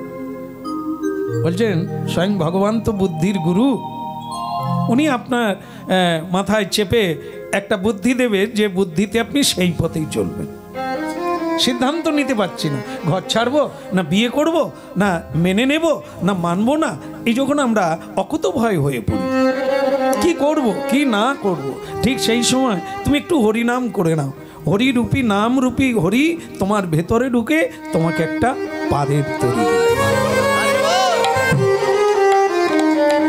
সবরই যে চিন্তা করলেন হরিনাম করলেন, তাই এই হরিনাম যখনই করলেন তার মাথায় এলো সর্ষের পুটলি হারাবার দরকার, হাতে তো সুযোগ আছে, এখনো তো সিঁদুর পরিনি, ছাদনা তলায় বসিনি, এখনো আমার সুযোগ আছে, আমি করতে পারি, সিদ্ধান্ত নিতে পারি। বাস ওই ছাগলই তার সিদ্ধান্ত বদলে দিল, সে আর বিয়ে করলো না। রাতের অন্ধকারে মা বাবাকে না বলে আগামীকাল বিয়ে, আজকেই বাস পালিয়ে গেল, ঘর থেকে বেরিয়ে গেল। আর বেরিয়ে গিয়ে একটা জঙ্গলের রাস্তা ধরলো। কেন? লোক যদি খুঁজে, কোথায় খুঁজবে? জঙ্গলে না, রাস্তায় রাস্তায় খুঁজবে, এই রাস্তায় হাঁটছে, কোনো দিকে যাচ্ছে ইত্যাদি। কিন্তু সে জঙ্গলে আশ্রয় নিল। তো জঙ্গলে গিয়ে কোথায় যাবে? যায় তো অনেক দূর যায়, হারাবার ভয়ে, মানে লোকালয় না যাওয়ার ভয়ে পালাতে লাগলো। এই যেতে যেতে এক জায়গায় গিয়ে পৌঁছে গেল যেখানে ধোঁয়া উঠছে, যেখানে মানে বেদধ্বনি হচ্ছে, মন্ত্রধ্বনি হচ্ছে, তার মানে সেখানে ভজনকারী ঋষিবৃন্দ সাধন ভজন করছেন গুরুকে আশ্রয় করে। তো সেই জায়গায় গেল। কিন্তু দেখুন, এই যে বিচার যদি আমরা না করি, আমরা যা করি তা আমাদের বিদ্যা বুদ্ধির উপরে নির্ভর করেই তো করি, একই না? বলো রাধে রাধে রাধে রাধে। হ্যাঁ, এই যে যার বাড়িতে হরি কথা হচ্ছে, মালিক বাবু, এই যে বাড়িতে হরিবাসর করছেন, নিজের বুদ্ধিতে না লোকের বুদ্ধিতে? নিজের বুদ্ধিতে। অনেকে যুক্তি দেয়, এটা কর না, ওটা কেন করবি? হ্যাঁ, পাড়া প্রতিবেশী খাওয়াবি, শীতল আমাকে নিয়ে চলে আয়। বলে যদি শ্যামচাঁদকে আনি, না না খেতে জানেনি, শ্যামচাঁদকে আনিস নি, শীতলা আমাকে নিয়ে। কেন আর বলার লাগবে? শীতলা মা খেতে জানে, কিন্তু শ্যামচাঁদ ও নিরাম লোককে এনে লাভ নাই। লোকে যুক্তি দিল তোর পুণ্যি হবে, লোক খেয়ে আনন্দ পাবে, হ্যাঁ দুমুঠো বেশি খাবে, তোর খরচাটা যথার্থ জায়গায়, সে বলে ওই ভালো। এই লোকের যুক্তি করলো। আর যার ভেতরে কৃষ্ণ ভক্তি ঢুকবে সে কি বলবে? কেউ যদি নাও আসে, আমি শ্রী হরিনাম ছাড়বো না, হরি কেউ ছাড়বো না, হরিদাস। সবারই রাতের মধ্যে পালিয়ে গেল জঙ্গলে গিয়ে, যেখানে সাধু সন্ত। তবে তার মধ্যে একটা সিদ্ধান্ত হলো কি, আমি দেখতে কুৎসিত, আবার আমি নিজ জাতি, তা সে কারণে আমাকে কেউ ভালোবাসবে না। ঋষিমুনির কাছে গেলে দূর দূর করে তাড়াবে, কোনো জিনিসে হাত দিতে দেবে না। কিন্তু আমি যতদূর জেনেছি, সেবা ছাড়া গতি নাই। যত হরিনাম করো, হরিনাম যত করো, হরির প্রকট নামের কৃপা পেতে গেলে সেবয়া, সেবার দ্বারা হবে। সেবার দ্বারা আশীর্বাদ পাওয়া যায়, আর সেই আশীর্বাদের দ্বারা তোমার জীবনে সিদ্ধি হবে। হরিনাম আমরা করছি, সেই হরিনাম মূর্তি হবে, সেই হরিনাম প্রকট হবে। কখন? যখন রসবোধ হবে। আর সেই রসবোধ মানে কি? ভক্তি। ভক্তি ভগবানের নয়, ভক্তি সম্পদটা ভগবানের নয়, ভক্তি হচ্ছে ভক্তের। এই জন্য দেখেন না, হাত তুলে আমরা কি করি? হরি বল বল, তার মানে কি সব দিলাম? হ্যাঁ সব দিয়ে দিলাম, তো এর মানে তো আত্মসমর্পণ, সব দিলাম। কিন্তু না, সব দিয়ে দিলে হবে না, একটা জিনিস দেওয়া হয় না। সব যদি দিয়ে দেবো তাহলে তো আমি শূন্য হয়ে যাবো, ভগবান তার কোনোদিন আসবে না। বলে তুই তো খালি। যেটা থাকে সেটা কি? তার নাম ভক্তি, তার নাম শ্রদ্ধা। ওটা আমাদের নিজস্ব। এর দ্বারাই সাধুর হৃদয় জয় করব, এর দ্বারাই গোবিন্দের হৃদয়। ভক্তির দ্বারাই তো ভগবানকে বাঁধতে হবে। তা সে ভক্তিটা যদি ভগবানকে দিয়ে দিই, তাহলে আমি ভগবানকে বাঁধবো কি করে? ভগবানকে যদি ভক্তির দ্বারা বাঁধা যায়, তাহলে ওটা ভগবানের সম্পদ হলে তিনি বলবেন তোকে এটা দিচ্ছি, তুই আমায় বাঁধ। ফুলে কি থাকে? মধু থাকে, কিন্তু মধু, ফুল কি মধু খায়? কি হলো? তার নিজস্ব মধু, সে জানেই না মধুর স্বাদ কি, মধুর মহিমা কি। ওটা কে জানে? মৌমাছি জানে। জানে কি?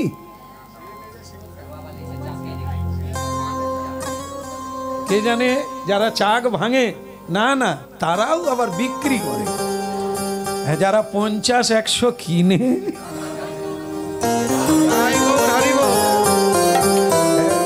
যারা খায় তারা চেনে, তারা বিক্রি করে না, তারা কেনে। আর যারা বিক্রি করে এরা জানে না তার মহিমা। তাই ভক্তমণ্ডলী মায়েরা, তেমনি ভগবানের চরণ পদ্ম ভজন করে যেটা পাওয়া যায়, সাধুর ভজন করে যেটা পাওয়া যায়, সেটা হচ্ছে ভক্তি রস, প্রেম রস। এর লোভেই ভগবান আসেন, এরই বশীভূত ভগবান হয়। তাহলে কি? ভগবান তোমার সব, শুধু ভক্তিটা আমার, আমি দিতে পারি তোমায়, তুমি আমার হতে পারো। এটা যদি না থাকে, তুমি আমার দিকে ঘুরেও, এই সম্পত্তি শুধু আমাদের। এই জন্য চাইতে হলে ভগবানের উপাসনা করে, কষ্ট করে, দান দেন, যা কিছুর বিনিময়ে ওই সম্পদটা নিতে হবে। ভগবান বললেন ওটা তো আমার নয়, তাহলে কার কাছে আছে? বলে আমি তো রাধারানীর কাছে ঋণী। কেন? রাধারানীর যে ভক্তি কি, এটা জানার জন্য আমি তার কাছে ধার নিয়েছি। কি ধার নিয়েছিলেন? ভাব আর কান্তি, কান্তি মানে গায়ের রং, প্রভা। আর ভাবটা কি? ভক্তি ভাব, সেবা ভাব। বোঝা গেল? এই শুরুর কথা এখানে এসে আরেক রকম রূপ নিল। সেটা কি বলেছিলাম? ভাব। এর নাম হচ্ছে ভাব। এই ভাবটা রাধারানীর একচেটিয়া সম্পত্তি হচ্ছে রাধা ঠাকুরের। এর সেবা তিনি করেন, গোবিন্দ সেবা করেন না, গোবিন্দ সেবা গ্রহণ করেন। এই সেবা ভাব যা থাকবে তা ধরে নেন অনেক এগিয়ে যাবে, তাড়াতাড়ি এগিয়ে যাবে। আর যিনি হরিনাম শুধু করে যান, কথা বলে যান, মানে এই আমার মতো কথা বলা পুতুল, প্রতিদিন কথা বলে যাচ্ছি, এক গ্লাস জল কাউকে গড়িয়ে দিইনি, আমার দ্বারা কিছু হবে?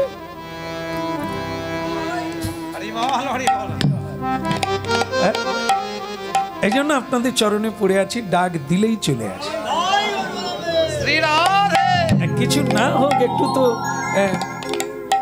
কলসি ডুবাতে পারবো, মাথা নিচু করে প্রণাম তো আপনাদের করতে পারবো, যদি একটু জল ঢুকে যায়। আর জল যেরকম টলমল করছে ঢুকবে। আমি তো শুকনা পুকুরে ডুবি না, রসময় পুকুরে ডুবছি। যারা কৃষ্ণ ভক্ত পরাপর যুক্ত হয়ে আছেন ভগবানের পরম্পরায়, শ্রীকৃষ্ণ ভজন। আনা সেবা ছাড়া গতি না, সেবা ছাড়া গতি না, পথের পথ বলে তারে সেবা ছাড়া গতি না, পথের পথ বলে তারে সেবা ছাড়া গতি না, পথের পথ বলে তারে সেবা ছাড়া গতি না, পথের পথ বলি যারে সেবা ছাড়া গতি না। ওই পথে চলো ভাই, ওই পথে, ওই পথে চলো ভাই, ওই পথে ছাড়া গতি নাই, ওই পথে চলো ভাই,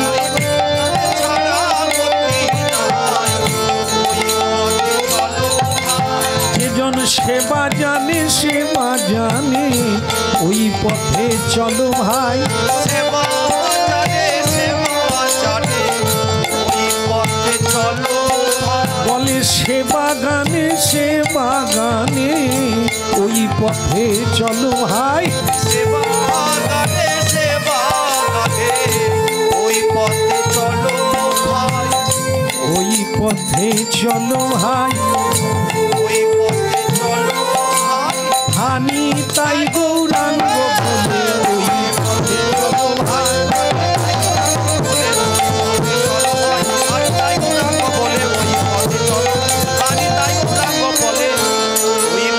চলো ভাই, বলো রাধার মন কি। এই আমাদের মধ্যে কিছু লোক আছে জানেন তো, কি রে তোকে ডাকলাম তুই এলি না, আর আমাকে কি সেরকম করে ডেকেছ? এসে বসে আছি বেঞ্চিতে, চেয়ারে বসে আছি, কিছুই বলেনি যে তুমি কড়াটা ধরো, জল দাও, নুন দাও, কিছু বলেনি, আমি করবো। এরা কিন্তু কাজের লোক নয়। কাজের লোক তারা যাদেরকে বলার একদম। আবার আমি কাউকে কাউকে, আরে কি রে বাবা তুই একটু কাজ টাজ কর, আর যে লোক বাবা তোমার।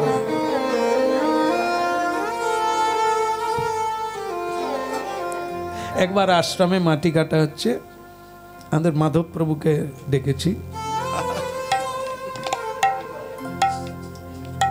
মাধব প্রভু গেছে, গিয়ে দেখলো লোকে লোকারো, মানে তো মজুরি দিয়ে হচ্ছে না, ভক্তরা এত ভক্ত এসে গেছে, ইনি আর নাই, মানে খুঁজে পাইনি। পরে ফোন করে বলি, বাপ তুই কোথায় রে? বলে আমি তো বাড়ি পালিয়ে আসছি অনেক আগে। আরে তোমায় ডাকলাম তুই, যে লোক দেখলাম আমাকে আর লাগে। কিরকম দিলা? ঝিকে মেরে বলো রাধে রাধে। এরকম লোক আছে এই দোহাই দে গেছি দাঁড়িয়ে দাঁড়িয়ে কিচ্ছু বলে। হনুমান অযোধ্যায় মানে যখন তখন সীতা উদ্ধার করে চলে গেছেন তা হনুমানকেও নিয়ে গেছে। হনুমান আছে, এখন একটা সমস্যা হয়ে গেছে তাকে নিয়ে। সে কি সে সকলের কাজ করে দেয়, কেন থালা বাসন মাজা থেকে ঝাড়ু দেওয়া থেকে ঘর মোছা থেকে সব কাজ রামচন্দ্রের যা যা কাজ সেবা কাজ সে একাই সেরে দিচ্ছে। আর যারা যারা ওই সেবা করার জন্য লোভী হয়ে বসে আছে যে একটু ভগবানের সেবার সুযোগ পাবো, তারা সব মাছি উড়াচ্ছে। আর হনুমান এবার ঘাম ঝরিয়ে সব কাজ করে যাচ্ছে। এই সব নালিশ গিয়ে লক্ষণ ঠাকুরকে জানিয়েছে। লক্ষণ বলে শুধু তোমাদের, আমার কাজটাও পর্যন্ত নেই। আমি যে প্রভুকে দাদাকে একটু হাওয়া করতাম দাঁড়িয়ে পাখা নাড়তাম, বাট হনুমান নিয়ে নিয়েছে, ওর উপরে আমারও রাগ আছে। ঠিক আছে ঠিক আছে, আপনারা চিন্তা করবেন না, কালকে আমি মিটিং ডাকছি, দাঁড়াবেন সবাই। হ্যাঁ, স্বয়ং প্রভু থাকবে, মাও থাকবে, সীতামা, মিটিং হবে। কোথাকার হনুমান, জঙ্গলের হনুমান, সে সে আমাদের সেবানন্দকে কেড়ে নেবে। বলো রাধে রাধে। যারা কাজ এড়িয়ে যায়, করতে ভালোবাসে না, তারা এই মিটিংয়ে থাকবে। বরং হনুমান যদি আমার কাপড় ধুয়ে দেয়, দিক না। রাধে। এসব ফাঁকিবাজি, এ তো সব অলস। হ্যাঁ, অলসের কুড়ে ঘর। তা ভক্তমণ্ডলী মায়েরা, এখন ডাকা হলো, হনুমান মিটিংয়ে বসে আছে, রাম রাম করছে, জয় রাম শ্রীরাম, জয় রাম শ্রীরাম, জয়। আর চুপ করো, মিটিংটা শোনো, কি কারণে মিটিং হচ্ছে। জয় রাম, জয় রাম। শুরু করো শুরু করো। শুরু অন্য কিছু নয়, তুমি এই সকলের কাজ কেড়ে নিচ্ছ, সকলের নালিশ দিয়েছে। হ্যাঁ, তা কি করতে হবে? তোমাকে সব কাজ ছেড়ে দিতে হবে। প্রত্যেকে যে যার ভাগ করে কাজ নেবে। সকলের তো ইচ্ছা ভগবানের সেবা করে, তুমি একাই করলে হবে? হ্যাঁ, তাহলে আমি কি করব? বা তুমি এতদিন করেছো, এবার তুমি শুয়ে বসে থাকো। হনুমান বললেন ঠিক আছে, আমি যদি লোকের অসুবিধা করি তো ঠিক আছে, আপনারা কাজ করুন যে যা। সকলে একটু খুশি হলো, তাকে ঝাড় দিয়ে দিয়েছে, সে চুপচাপ বসে গেছে। তবে সে মাথায় চিন্তা করছে, সব কাজ কি করছে, কোনো কাজ কি নাই ভগবানের সেবা করা। এটা ভাবতে হবে। মিটিং করে যখন বলে করুক না, আমি বসে থাকি, এ তো নয়। কাজের লোক কাজ খুঁজবে, কোন কাজটা বাকি আছে। এই সকলে সব কাজ নিচ্ছে। সীতামা বলে, কিরে বাবা হনু, মা তো কষ্ট হচ্ছে? বলে জং ধরে যাচ্ছে, লাফালাফি করি তো, তোমাকে সবাই বসিয়ে দিয়েছে, মা তোমার কোনো কাজ নেই। বলে বাবা যে বাবা বাবা বাবা, তুমি অনেক করেছিস বাবা, তুই আমাকে অশোক বন থেকে নিয়ে আসছিস, তুই আর কি বসে বসে খা না, হ্যাঁ রাম নাম কর না। বলে মা, রাম নাম করার আনন্দ আছেই, কিন্তু সেবা আনন্দ তার চাইতে আরো। সীতা মা বলে, তুই তাহলে বসে বসে চিন্তা কর, যদি কিছু করা যায়। বলে মা, তুমি যখন বলছো, মাথায় একটা কিছু এসে যাবে। এসে গেল। কি এসে গেল? একটা কাজ কেউ করে না, মানে একটা কাজ বাকি আছে, সেটা হচ্ছে চুটকি মারা। চুটকি মারা। এটা কখন মারতে হয়?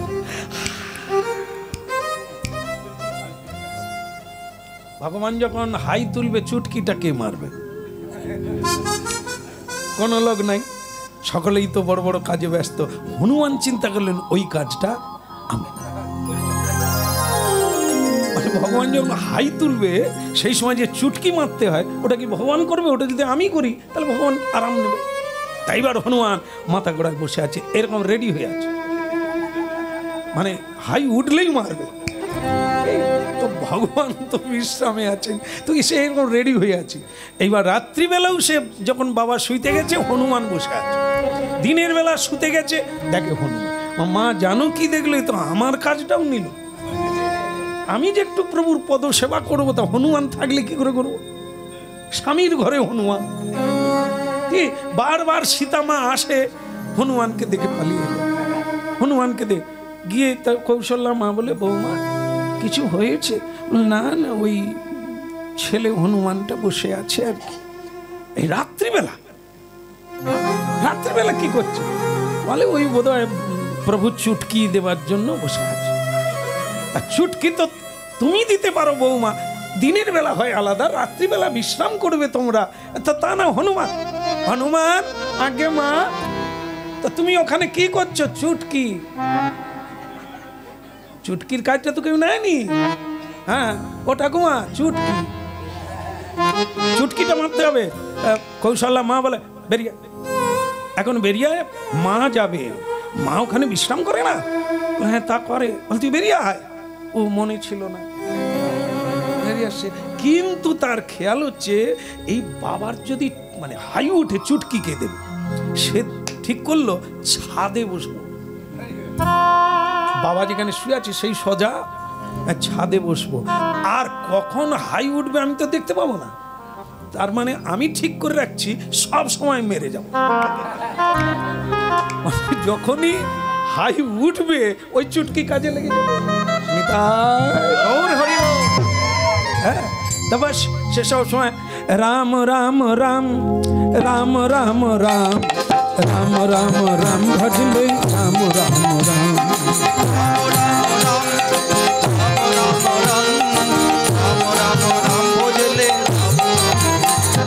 রাম রাম রাম রাম রাম রাম রাম রাম ভজলে রাম রাম রাম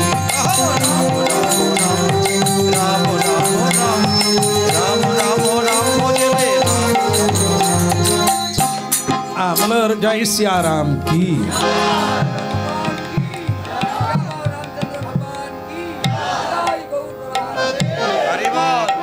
তো হনুমানজি ছাদে বসে চুটকি বাজাচ্ছে আর রাম নাম করছে। এদিকে বিপদ হয়েছে, ভগবান যা হাঁ করেছে, মানে কি ভগবানের কি হয়েছে না হাই তুলেছে, ও তো সব সময় চুটকি মেরে যাচ্ছে, যার জন্য ভগবান যা হাঁ করেছে হাঁ আর বন্ধ হয়েছে, থেকে গেছে। তো সেটা সীতামা দেখতে পেলেন। তা সীতামা দেখতে পেয়ে কান্নাকাটি শুরু করে দিয়েছেন। মাকে ডাকছে, শাশুড়িকে ডাকছে, সুমন্ত্রকে ডাকছে, ডাক্তার কবিরাজ ডাকছে, কিন্তু কোনো সুরাহা। তাই গুরু বশিষ্ঠকে ডাকা হলো যে গুরুদেব কি ব্যাপার হলো? তা তো হলো, কি ব্যাপারটা এরকম কোনো ডাক্তার কবিরাজ পাচ্ছে না? বলে না পাচ্ছে না, কি করা যাবে গুরুদেব? সে চোখ চারিয়ে দেখলো সবাই আছে, হনুমান কথা সে বেশি ভালোবাসে, তাহলে বিপদ আপদ হলে সে তো উপস্থিত থাকবে, সে গেল কোথা? বলে তাকে কিন্তু দেখতে পাইনি। বলে আগে তাকে খোঁজো, তারপরে আমি দ্বিতীয় ঔষধ বের করবো। তাকে আগে খোঁজো। খুঁজে খুঁজে খুঁজে খুঁজে যারা সে আনার লোক, তারা জানে যে কোথায় থাকতে পারে, তো তারা ছাদে উঠে দেখে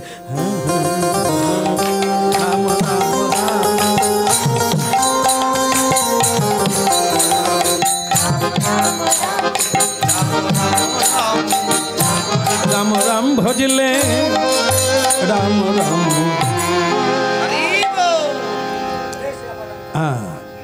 খোঁজ পেয়ে গেল। বৈশিষ্ট্যদেবকে বললেন যে গুরুজি হনুমান ওপরে। বলে তা তোমরা ডাকো না? বলে ডেকেছি, এমন তন্ময় হয়ে কীর্তন গাইছে আর চুটকি বাজাচ্ছে, সে তো আমাদের শুনতেই পায় না কথা। বৈশিষ্ট্যদেব গেলেন ছাদে উঠে বলে জয় শ্রীরাম, বজরংবলী, হনুমান। হ্যাঁ গুরুজি, গুরুজি আর চুটকি বন্ধ কর, চুটকি বন্ধ কর। বলে গুরুজি না, চুটকি বন্ধ করলে হবে না, প্রভু কখন হাই তুলবে বলে সে হাই উঠে বসে আছে, তোমার জন্যই এই কাণ্ড ঘটেছে। তুমি চুটকি না বন্ধ করলে হাঁ বন্ধ হবে না, বন্ধ করো চুটকি। বলে না হবে না, চুটকি বন্ধ করলে এই কাজটুকুই তো পেয়েছি, আর তো সব কাজ আমার কেড়ে নিয়েছে। সে সকলেই ছাদে উঠে অনুরোধ করছে তুই বাবা চুটকি বন্ধ। হ্যাঁ অনুরোধ করা, সে তখন চুটকি বন্ধ করে দিল। খবর গেল যে প্রভু সুস্থ।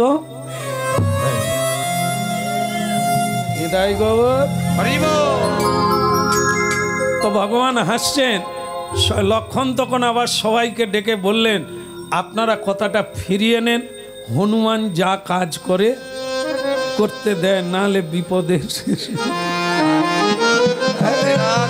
তাই এই কাহিনী বলে বৈষ্ণবগণ আমাদের শিক্ষা দিতে চেয়েছেন যে এই সেবা কাজ যাদের হৃদয়ে অঙ্কুরোদ্গম হয়, সেবা না করে থাকতে পারে না। সেবানন্দের স্বাদ যারা একবার পেয়েছে তারা একে জীবনে ছাড়বে না। তাহলে কি হলো না, শ্রীকৃষ্ণ চৈতন্য প্রভু তারপরে একটা সেবা অভিলাষ চাহে নর্তম দাস।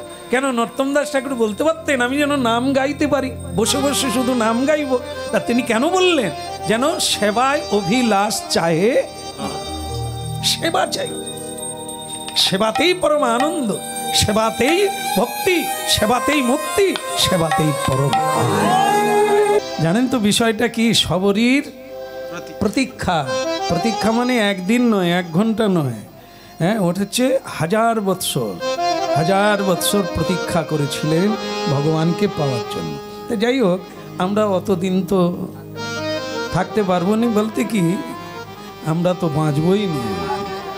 বলো রাধে রাধে। তবু এইটুকু বোঝা যায়, সেটা আমরা এতক্ষণ এই যে কাজ নিয়ে কথা বললাম, সেবা নিয়ে, সেটা কিন্তু শবরীর কথা নিয়ে। কেননা শবরী দেখলেন যে আমি নির্যাতি, আমি গিয়ে যদি বলি যে আশ্রমের সেবা কাজ করব, তাহলে আমাকে কেউ নেবে না। তাহলে আমি তো সেবা করতে চাই, সেবা আমাকে করতেই হবে, আর সেটা হচ্ছে সাধুদের সেবা। না হলে আমি আশীর্বাদ পাবো না, আমার পথ খুলে যাবে না, দ্বার খুলবে না। এই যে মানে সুবুদ্ধি, এর দ্বারাই সে ঠিক করলো গভীর রাত্রে উঠে আমি রাস্তা ঝাড়ু দেব। এটা তো একটা সেবা কাজ, কেউ জানবে না। আমি কাঁকড় কাঁটা ইত্যাদি সব ঝাড়ু দিয়ে দেবো, তাহলে সাধুরা নিশ্চিতভাবে সুললিতভাবে তারা পথ চলতে পারবে, পায়ে কোনো কাঁটা লাগবে না, ব্যথা লাগবে না। হ্যাঁ, ওনারা তো আর আমার মতো জুতো পরে না, খালি পায়ে যায়। তো সেটা ভালো হবে আমি যদি রাত থেকে উঠে, ওনারা তো ভোরে উঠেন, তা তারও আগে উঠে আমি রাস্তাটা ঝাড়ু দিয়ে দেবো। এটা সেবা কাজ। আরেকটা, সাধুরা ওই যজ্ঞ করেন, হোমাগ্নি, তো তার কাঠ লাগে, কাঠ আবার ওনাদেরকেই জোগাড় করতে হয়, শুকনো কাঠ। তো সেটা আনতে গেলে ওনাদের ভজনের সময় নষ্ট হয়। আমি যদি এই সেবা কাজটা করি, কাঠ সব এনে আশ্রমে মজুত করে দেব ওনাদের ঘুম থেকে ওঠার আগে। এই জন্য এই এত সেবার কথা বললাম, যে সেবা কি জিনিস। সেবা যদি আমি করতে চাই, কতভাবে করা যায়। নিমন্ত্রণ, আমন্ত্রণ, অনুরোধ, উপরোধ কোনো প্রয়োজন নেই। আমি সেবক হতে চাইলে আমি হতেই পারি। হনুমান ছাদে উঠে গেল, কেউ ভেবেছিল যে চুটকিটাও একটা সেবা। আরে সকলে সব কাজ করছে, আমাকে দিচ্ছে না, তবুও আমি কাজ বের করে নেব যদি করতে চাই। আর যদি না, ওই তো আমি গেছিলাম, আমাকে বলে তোমাকে লাগবে, ভালো হলো আমি বসে থাকি। বলো, আর যারা করে তাকে নিমন্ত্রণ করা হয়নি, সে এসে গামছা ভিজিয়ে ফেলছে কাজ করে। বলে গিরধারী লাল কি। এই রাত্রে রাত্রে বেশ কাজ করে যাচ্ছে। ঋষি মুনিরা দেখলো যে রাস্তাঘাট এত একবারে পরিচ্ছন্ন কি করে হচ্ছে। তুমি করছো, তুমি এগুলো করছো, আর তুমি করছো? বল না গুরুদেব আমি তো করিনি। সে বলে আমি তো করি। তাহলে করছে কে? জল বয়ে দিচ্ছে, কাঠ এনে দিচ্ছে, এটা করছে কে? ওদের মধ্যে আবার বহুজন তো বহু রকম থাকে, সবাই তিলক দিলে এক নয়, আর জবলেও এক নয়। কেউ উঁচুতে আছে, কেউ মাঝে আছে, কেউ নিচে আছে, কেউ তার উপরে আছে। তাদের মধ্যে ছিল মাতঙ্গ মুনি। মাতঙ্গ মুনি বলে একজন ঋষি, তিনি ছিলেন সবচাইতে শ্রেষ্ঠ ওনাদের মধ্যে। তা সেই মাতঙ্গ মুনি চিন্তা করলেন এ চোর কোথার থেকে আসে। তিনি চোর বললেন কেন? ঝাড়ু দিচ্ছে, কাঠ দিচ্ছে, চোর কেন? এটা তো সেবা কাজ, কৃপা। কৃপাটা কে চুরি করছে? যদিও আমি গুরু, আমাকে লোকে গুরু বলছে, হ্যাঁ, তা আমার সেবা করছে, কিন্তু সেটা তো চুরি। সেবা গুরুও করবে, শিষ্যও করবে। গুরু করলে গুরু পাবে, যে করবে সে, তা আমারও করার অধিকার, তা আমার এই সেবাটা কে চুরি করছে দেখতে হবে। তিনি কি করলেন, শিষ্যদের বললেন একটু রাত জেগে দেখো তো এই কাজটা কে করছে। নিশ্চয়ই সে সহৃদয় মানুষ, খুব ভক্তিমান মানুষ, বুদ্ধিমান মানুষ, নালে লুকিয়ে লুকিয়ে কাজটা কে করে। দেখার জন্য শিষ্যরা একদিন জেগে বসে আছে। তার সবরই ওটা জানে না, সে জানে নিত্য যেরকম করি ও সাধুদের ওঠার আগে আমার সেবা কাজটা সেরে নিতে হবে, কারণ আমাকে দেখলে মানে আমি যে নির্যাতি, আমি যে কুরুপিনী, আর আমাকে কাজের কোনো অধিকার দেবে না। এই জন্য সে লুকিয়ে লুকিয়ে সেবা কাজটা করে যাচ্ছিল, কিন্তু আজকে সে ধরা পড়ে গেল। হাত মাথায় করে নিয়ে চলে এসো। ধরা পড়ে গেছে, আর প্রণাম করলে হবে বা ধরা পড়ে গেছে, প্রেম সে বলো। সবারই ধরা পড়ে গেল, আর হাত জোড়া করে খুব কান্নাকাটি করছে, আমি অপরাধ করেছি, আমাকে আপনারা ক্ষমা করে দেন।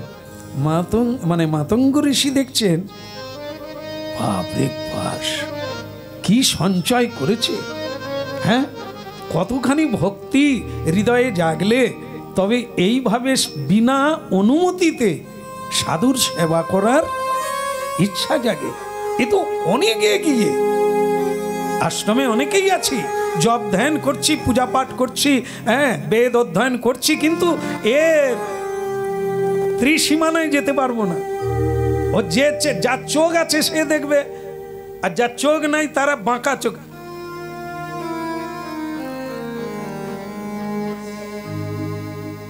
কি টেরা চোখে বলবে, ও বাবা কি সেবার ভঙ্গি, আমরা গুরুদেবের কত আপনজন, পুরনো লোক।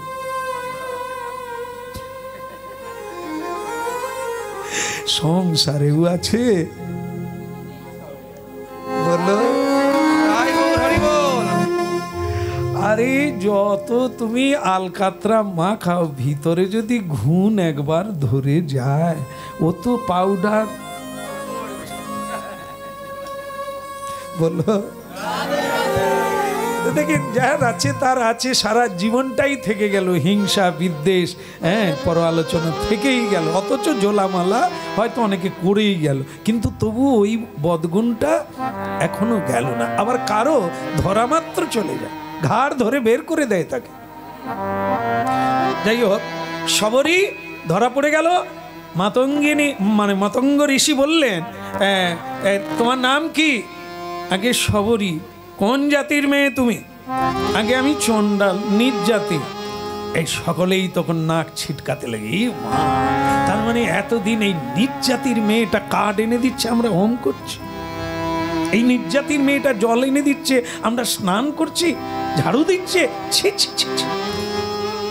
মাতঙ্গ ঋষি বললেন, মেয়ে আর তোমার যাওয়ার লাগবে না কোথাও, আশ্রমে প্রসাদ পাবে।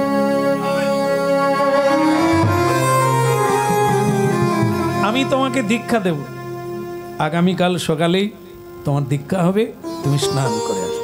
দীক্ষা দিয়ে দিলে, ওই নির্যাতি চণ্ডালিনীকে দীক্ষা দিয়ে দিলে, আর এই যেই দীক্ষা দিল যত ভালো ভালো শিষ্য ছিল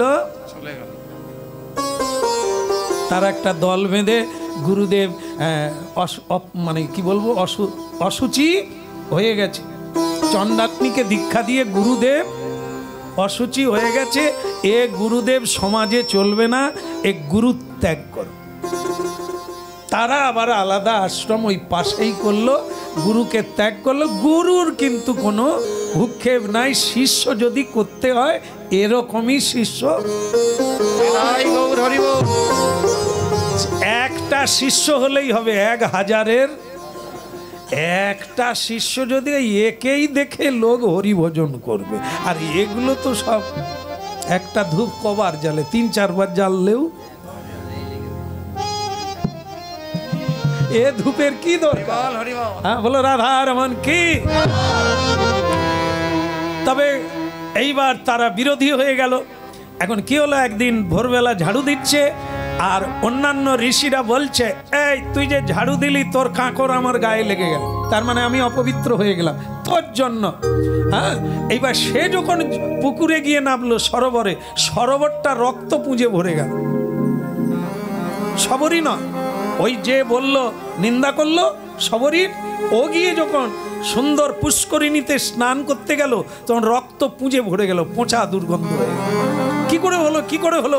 দোষ চাপলো শবরীর উপরে। ওই মেয়েটার জন্য, ওই মেয়েটার জন্য এত নষ্ট হচ্ছে, গুরুত্যাগী হলাম, আর এই রাস্তাঘাট ঝাড়ু দিয়ে দিচ্ছে, পুকুরটাও পর্যন্ত স্নান করার অযোগ্য হয়ে গেল, ব্যবহারের অযোগ্য। একে তাড়িয়ে দাও, একে আগুন লাগিয়ে মেরে দাও, নানা রকম হতে থাকে।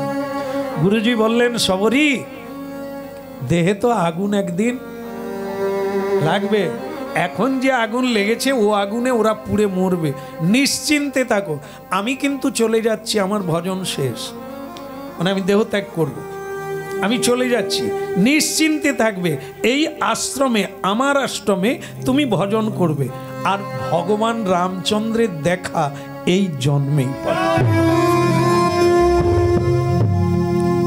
গুরুদেব চলে গেলেন, তার জন্য খুব কষ্ট হলো।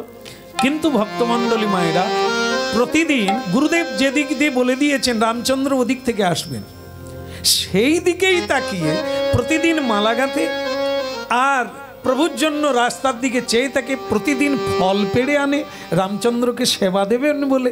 সে ফল সন্ধেবেলা নিজেই খেয়ে নেয়। কেন আসেননি আজকে, আবার কালকে অপেক্ষা করব। এভাবেই চলতে লাগলো 10,000 বৎসর। কত আমাদের আয়ুকাল? 100। তাহলে তবু তোমার গ্যারেন্টি আছে, 10 মিনিটের গ্যারেন্টি নেই। তবে উনি 10,000 বছর তপস্যা করলেন, এদিকে তো সবাই বিরোধী হয়ে গেল, হলে কি হবে, উনি ভজন চালিয়ে যাচ্ছেন। একদিন ভগবান রামচন্দ্র ওই রাস্তাতেই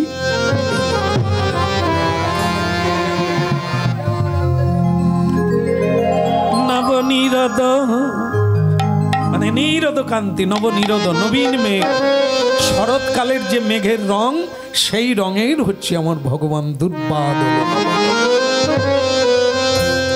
তিনি আসছেন, যেই আসছেন খবর পেলেন, আর শবরী তখন লজ্জায় লুকিয়ে গেলেন। কেন না, আমি যে নির্যাতি, প্রভুকে স্পর্শ করা যাবে না, প্রভুকে প্রণাম করা যাবে না, প্রভু হয়তো আশ্রম থেকে চলে যাবেন, তাই কে। আর এদিকে ভগবান রামচন্দ্র, শবরী মা, শবরী মা কই, আমি তো নাম শুনেছি শবরী মায়ের, কই তাকে তো দেখতে পেলাম না, তারা আশ্রমে এলাম, কই তাকে দেখ, তবু শবরী বেরোচ্ছে না। কেন না, সব লোকজন আছে, বহু লোকজন, আমি নির্যাতি, যদি বেরোই তাহলে লোকে বলবে ও চণ্ডাল, তখন করা যাবে না। বলো রাধে রাধে।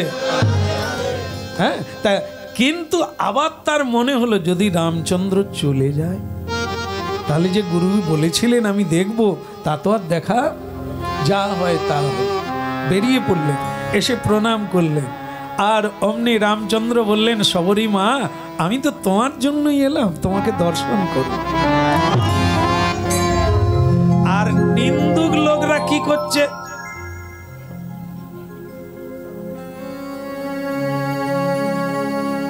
তার মানে এটা না, রামচন্দ্র আমাদের আশ্রমে আসেনি, চণ্ডালিনীর আশ্রমে, রামেরও মাথা খারাপ গুরুর মতো। হ্যাঁ, আর একজন পিঠে হাত, দাঁড়া না, দেখ না, দেখ না, এইবার রামচন্দ্র অভিশাপ দিয়ে চলে যাবে, আনেনি, এই জন্য এত আনন্দ করছে। তা দাঁড়া না, এই প্রণাম করলো, আর স্বয়ং শবরী ভগবানের চরণ ধুইয়ে দিলেন, একটা পাথরের উপরে বসিয়ে দিলেন।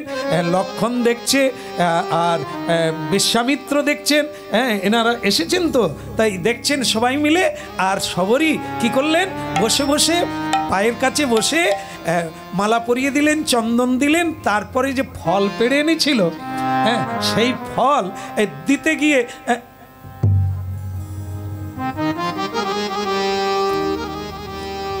আবার একটা ফল নিয়ে চেখে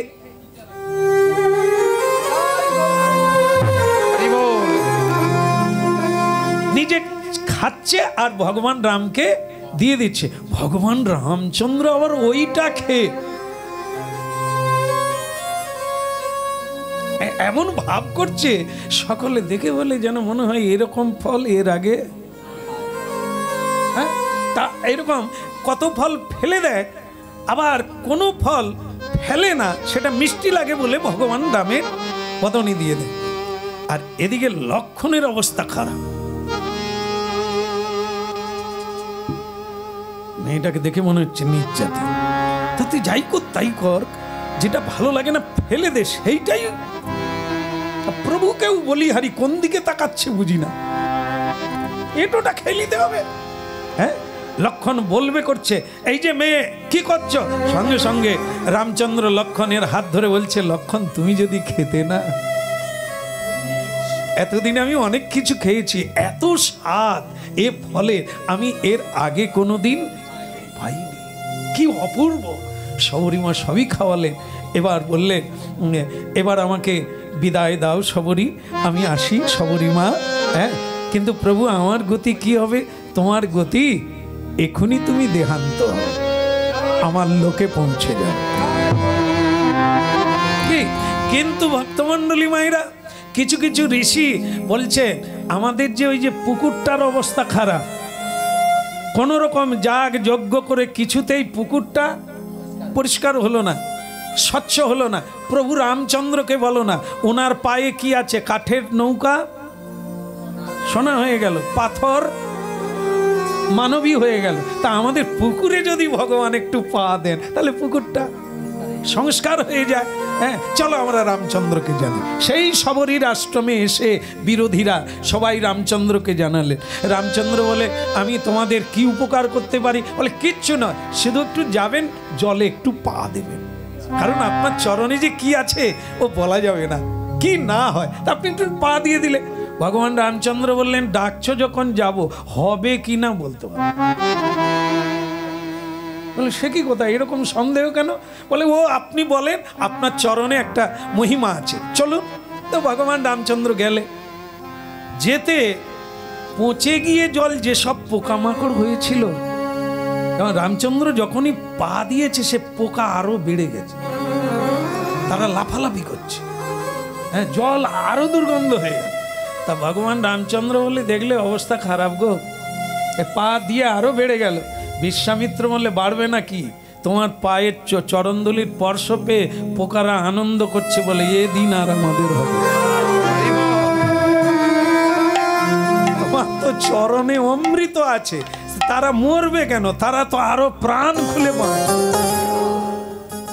ভগবান রামচন্দ্র বলে, আমি তো পা দিতে চাইনি, এরা অনুরোধ করল, তাহলে কি হবে? তো তখন ঋষিরা বলছে, আর কিচ্ছু না, আপনি একটা উপায় বলে দেন। আপনার দ্বারা তো হলো না, আপনার পায়ের মহিমা বোধহয় কেটে গেছে, কাঠের তরি সোনা হয়ে গেল, আর পুকুরটা পরিষ্কার হলো না, পোকা আরো বেড়ে গেল, তাতে আপনার মহিমা বোধহয় কেটে গেছে। তো আপনি একটা উপায় বলে দেন। ভগবান রামচন্দ্র বললেন, উপায় যদি চাও তাহলে বলতে পারি, নেবে তো? বলে, হ্যাঁ নেব, আপনি যা বলবেন তাই। বলে, তাহলে তোমরা শবরীর পায়ে ধরো। বলে, প্রভু শবরীর নিজ জাতি, ওই নিজ জাতি বলেছিলে বলে পুকুরটা অপরিচ্ছন্ন হয়ে গেল।